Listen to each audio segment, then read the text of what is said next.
Analisa Falas. Analisa Falas. Oke, mitra bisnis Pas FM, untuk mengetahui seperti apa pergerakan forex dan gold market sepanjang hari ini sampai dengan besok, saya Beni Rahmadi akan berbincang bersama dengan trader dan analis pasar uang Bapak Rioli. Selamat sore, Pak Rioli. Selamat sore, Mas Beni. Oke, baik Pak Rioli. Setelah begitu banyak rilis data yang diterbitkan pada akhir pekan lalu, tampaknya hari ini kalau kita pantau, indeks dolar memang bergerak melorot dari 105 ke level 104, tapi saat ini mungkin sedang berusaha untuk bergerak naik kembali. Nah, apakah memang faktor-faktor data ekonomi yang diumumkan sepanjang minggu lalu mempengaruhi pergerakan pada hari ini dan berapa hari ke depan ini, Pak, paling tidak? Ya, saya pikir memang harusnya ada pengaruh ya. Tapi pengaruhnya seperti apa, ini yang coba kita sedikit ulas. Oke. Kalau kita lihat dari USD terlebih dahulu, di minggu lalu kita semua tahu ada dua informasi penting yang dirilis di Amerika sana. Yang pertama itu adalah terkait dengan meeting FOMC ya, juga keputusan suku bunga kemarin. The Fed tetap stay di 5,5%, artinya tidak ada perubahan. Namun apa hasil dari meeting FOMC? Di sini saya sedikit berikan kesimpulannya, beberapa poin. Yang pertama, The Fed menyatakan bahwa ekonomi US itu cukup positif sampai dengan saat ini. Kemudian untuk target inflasi 2% masih belum tercapai. Dan yang ketiga, belum akan menurunkan suku bunga sampai diyakini, ya, kata kuncinya adalah diyakini bahwa inflasi bergerak ke 2% secara konsisten. Oke. Nah, artinya kalau kita lihat dari poin ini, kesimpulannya memang The Fed mungkin belum akan merubah suku bunga atau memangkas suku bunganya. Ini juga diperkuat dengan Fed Rate Monitor ya, yang dimana mungkin dilakukan survei seberapa besar keyakinan terhadap perubahan suku bunga pada saat nanti 13 Juni. Jadi kelihatannya sampai dengan hari ini tingkat persentase keyakinan bahwa The Fed tetap mempertahankan suku bunga di tanggal 13 Juni itu masih cukup tinggi, yaitu sekitar 91,8%. Dan yang meyakini akan adanya pemotongan itu hanya 8,2%. Ya, jadi itu kesimpulan yang pertama, bahwa kita bisa sedikit menarik kesimpulan mungkin The Fed belum akan merubah suku bunga sampai dengan Juni. Tentunya ini bukan hal yang sifatnya absolut ya, bisa berubah di tengah jalan. Kita hanya bicara kondisi sampai dengan detik ini. Kemudian poin kedua adalah ini cukup penting juga, yaitu masalah tenaga kerja ya. Amerika minggu lalu melaporkan tenaga kerjanya itu tidak terlalu bagus. Yaitu ada penurunan dari sebelumnya 315.000 lapangan kerja, turun menjadi 175.000 di bulan April. Kemudian penganggurannya juga meningkat dari 3,8% menjadi 3,9%. Ya. Nah, kalau kita melihat di dua kondisi ini, di mana di satu sisi The Fed mungkin tidak menurunkan suku bunga, tapi di sisi yang lain US dollar juga ada potensi kurang begitu bagus tingkat perekonomian jika diukur dari lapangan kerja. Maka kesimpulannya kira-kira kemana US dollar, kan begitu ya? Kalau saya lebih cenderung mungkin melihat US dollar ini ada potensi sideway dalam arti begini, akan ada kemungkinan belum menunjukkan satu arah dominan. Artinya kalau ada kenaikan yang cukup signifikan, maka kemungkinan harga akan turun kembali. Begitu juga sebaliknya, jika ada penurunan yang cukup signifikan, harga akan naik kembali. Jadi tidak menjadi sebuah tren panjang. Ya, itu sementara kesimpulan saya.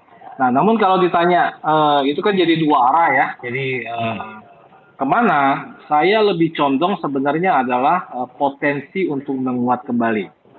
Jika dikaitkan teknikalnya, karena kalau kita lihat di technical, di pergerakan weekly-nya, minggu lalu kita bisa anggap market sedang melakukan koreksi. Ya, nah dalam minggu ini jika ada sebuah pergerakan penurunan yang cukup bukan cukup tajam, artinya ada penurunan mungkin dia break dari dolar indeks low minggu lalu ya, misalnya di masuk ke wilayah 104,5,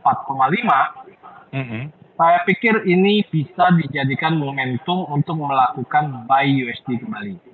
Oke. Nah, kenapa saya menyimpulkan demikian? Karena kalau kita melihat dari beberapa mata uang lain, juga tidak menunjukkan ada pertumbuhan yang cukup bagus perekonomiannya. Ya, misalnya contoh, saya di sini mencatat di Eropa itu untuk inflasi year on year-nya itu justru turun dari 2,9 menjadi 2,7. Terus kemudian tenaga kerja di New Zealand itu juga drop. Ya. Nah, artinya di sini ada jadi sama-sama jelek, tapi saya lebih cenderung mungkin adalah melihat USD punya potensi untuk menguat terhadap mata uang lain. Nah, namun saya berikan catatan di sini adalah pada saat kita ingin melaksanakan buy US dollar, sangat tidak disarankan untuk buy di atas. Ya, karena potensi dari yang tadi saya bilang ada kondisi tarik menarik, di satu sisi ada bagus, di satu sisi kurang bagus. Nah, yang paling baik adalah, yang paling safe adalah menunggu terjadi pergerakan turun, misalnya ada koreksi market dan lain sebagainya, itu bisa kita entry untuk buy USD. Saya pikir strategi yang saya coba rekomendasikan seperti itu. Oke, saya bisa berasumsi angka 104,5 yang tadi Bapak sebutkan itu sebagai angka support nggak, Pak? Betul. Itu adalah angka low di minggu lalu. Saya pikir itu bisa. Saya pikir tidak harus pasti di sana ya. Saya pikir misalnya sekarang adalah di angka 104,9. Ada penurunan sampai 104,6, 104,7 pun kalau menurut saya itu bisa dijadikan satu momentum untuk entry di low price. Oke. Lalu Pak, apakah saya juga bisa berasumsi bahwa era suku bunga tinggi paling tidak masih akan berlanjut sampai dengan bulan September karena masih ada tanda tanya juga apakah The Fed bakal memangkas suku bunganya pada bulan September nanti, Pak? Ya, so far sih sebenarnya sebelum kita berlanjut ke September, bicara September, step berikutnya dari The Fed untuk memutuskan suku bunga itu kan Juni. Tanggal 13 Juni. Nah, kalau kita lihat dari tadi saya katakan red monitornya, tingkat keyakinannya pun belum. Kemudian kalau kita kaji lagi dengan angka inflasinya juga belum. Kemudian kita lihat lagi dengan angka tenaga kerja yang kemarin cukup drop, ini juga bisa menjadi satu handicap bagi The Fed untuk punya confidence. Gitu loh. Jadi saya secara personal, secara pribadi saya lebih cenderung adalah melihat suku bunga tinggi mungkin masih akan bertahan dalam beberapa waktu ke depan. Oke. Nah, level support 104,5 atau 6 atau 7 tadi Bapak sudah sebutkan. Resistennya di angka berapa, Pak? Apakah di angka minggu lalu yang di kisaran 105,10 dan sebagainya itu, Pak? 106,12. Oke, lebih tinggi lagi rupanya. 106,12 ya, Pak ya, untuk resistennya paling tidak. Ya. Nah, pairing mata uang, Pak, yang menarik apa, Pak, sepanjang minggu ini untuk diperhatikan, Pak? Saya minggu ini coba rekomendkan adalah New Zealand USD. Oke, New Zealand USD ya? Ya. Karena tenaga kerja di New Zealand minggu lalu itu drop cukup lumayan ya. Jadi tidak begitu bagus. Saya pikir mungkin kalau ada kenaikan New Zealand USD bisa dilakukan sell. Oke. Untuk gold sendiri terakhir gimana nih, Pak? Bapak mencermatinya. Kalau kita pantau sih hari ini sedang mengalami kenaikan dalam posisi hijau nih. Betul. Iya. Kalau gold kalau kita lihat level angka sekarang cukup tinggi di 2.300. Iya. Ya kan, 2.317. Kemudian yang kedua, geopolitik tingkat panasnya juga sudah sedikit menurun. Iya. Ya. Kemudian catatan di minggu lalu, dolar terjadi pelemahan itu sekitar 0,95%. Oke. Jika dolar ada pelemahan, seharusnya minggu lalu diikuti dengan penguatan US dollar harusnya. Ya dong? Emas. Dengan gold, Pak. Ya kan? Nah, tapi ini tidak terjadi. Jadi, DXY-nya melemah di 0,95%, tapi goldnya justru turun 1,53%. Oke. Nah, dari sini sebenarnya kalau kita mau ukur power, ya, kekuatan dari si gold, dia mampu melawan pergerakan dolar yang melemah. Ya. Nah, kalau ditanya kepada saya dengan kondisi seperti itu, maka saya condong ke mana? Saya condong gold adalah bearish.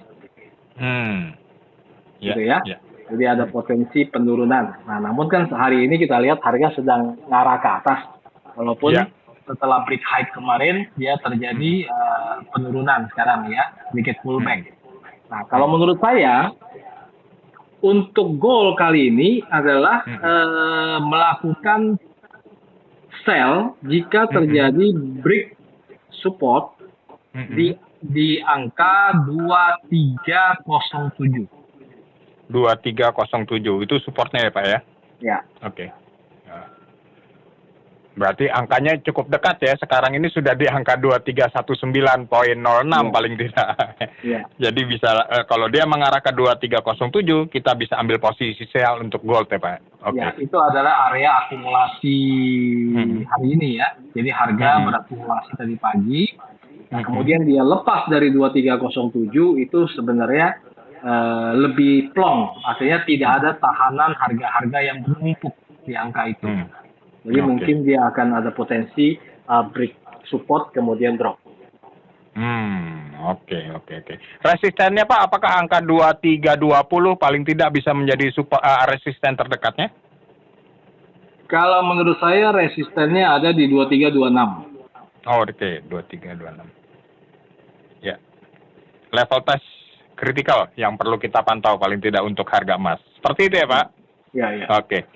Baik, kalau begitu Pak Rioli, terima kasih Pak atas informasi berharga yang telah Bapak berikan. Sukses terus untuk Pak Rioli dan investasi Bapak ke depan tentunya ya Pak. Ya, sama-sama Pak.